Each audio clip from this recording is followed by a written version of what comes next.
Kanazi. He's a poet and a writer based out of New York City. He just finished editing a book which is out in the main hall, which you guys should all purchase, called Poets for Palestine. It's a great book featuring lots and lots of artists. Yeah. It's kind of like Israel. And I think this event... I was in a comedy festival. I think I'm funny. I'm not, but we'll proceed. Okay, so I think this event really speaks to like the different ways movements move forward, such as creative resistance, which is what he's doing here, poetry, spoken word. It's a different way, but just as effective way to bring, show how movements can be effective and do things for people and bring different parts of you forward. Woo! Alright, so we might have to turn this down. I'm going to be super loud. It's lots of... I blame it on my parents. Can you guys all hear me? I feel like I should point out. Yes. My name's Remi. I'm the editor of Poets for Palestine, and I'm going to be doing some hopefully awesome poetry for you guys tonight. Is it? Right. Is that a Motorola campaign leader David Beckham and his wife Posh Spice? That's weird. Yeah, that's okay. David Beckham, what are you doing here? Well, don't you know I'm the Motorola spokesperson? You're what? The Motorola supports Israeli apartheid. Dear, I thought you wanted me to do more celebrity This endorsements. is not what I want. Well, tell me what you want, what you really, really want. I'll tell you what I want, what I really, really want. So tell me what you want, what you really, really want. I want a B, I want a D, I want an S, I want a now, I want a really, really, really want a BDS now.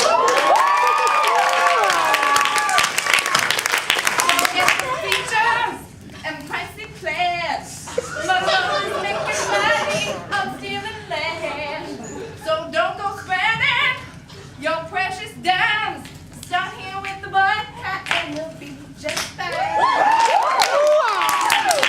So tell me what you want, what you really, really want. I'll tell you what I want, what I really, really want.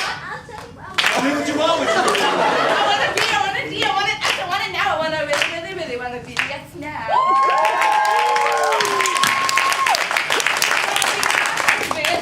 Can't sell moto phones.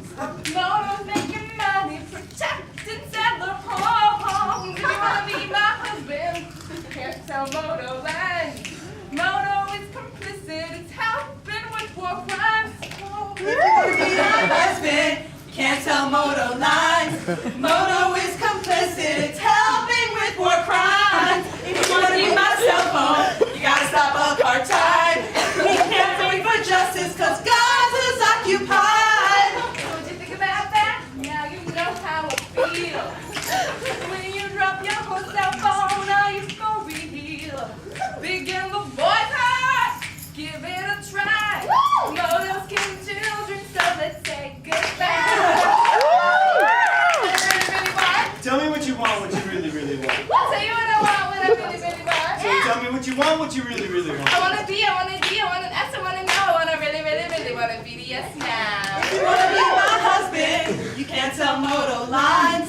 Moto is complicit, it's helping with war crimes. If you want to be my cell phone, you gotta stop apartheid. Cause we can't wait for justice, cause Gaza's occupied. Here's a story about Motorola making systems used by Israeli soldiers who are occupying Palestinian homes while you're chatting away on your moto phone. Motorola helps settlers colonize while villages get terrorized. Every time you buy a moto phone, the settler steals the Palestinian's home.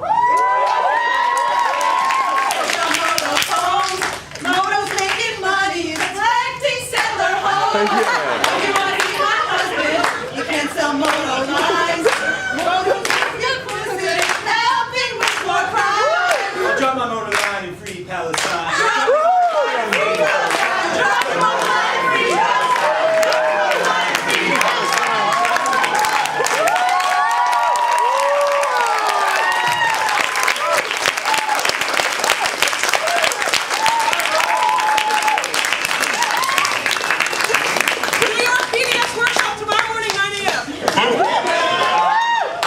That song was explicitly endorsed by me. So, my name's Remi Kanazi. We're gonna start really light with a love poem I call Coexistence. I'm gonna start with some like new old poems, and then I'm gonna go into some new poems. And I don't know if it was 2009, but I awkwardly become more angry as the days go by.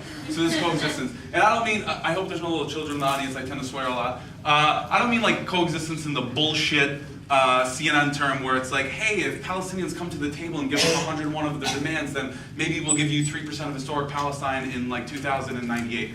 So yeah.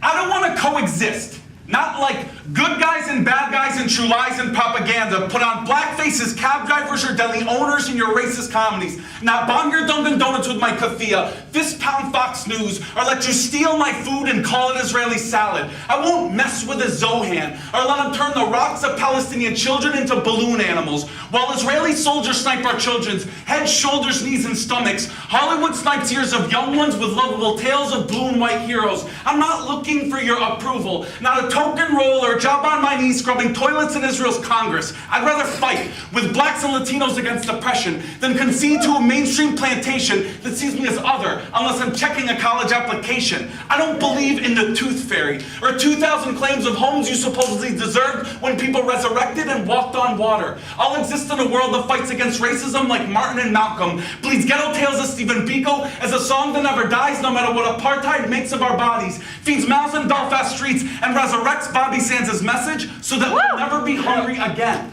And whether you know it or not, I'm the best solution you have. One man asking for one vote, telling you to look at the sea, and I'll never drive you into it. I'll never return the favor. I'm not outstretching an olive branch and a rifle. I'm extending reality, because being surrounded by so-called enemies on your borders is easier than in your towns and election centers. We may not be brothers, but this neighborhood has made us cousins. I don't want to coexist. I want to exist as a human being, and justice will take care of the rest.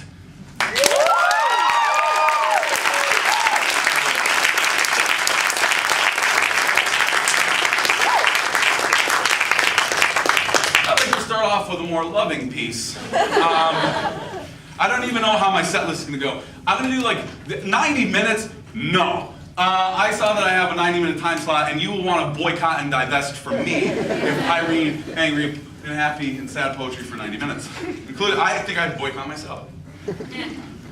So, I'm gonna start with the, you know what? Yeah, I'm gonna do a Iraq War poem. It's really hard, like, whenever we talk about Palestine and Palestinian, my grandparents are refugees from 1948, it's hard not to talk about Iraq as well. I live in a country that has no problem killing 1 million people and saying that it's for freedom, justice, and equality. And so this is, do we have Arabs in the audience? Raise your hand if you're Arab. I hope you're not like this Arab that I read the poem about, because he sucks.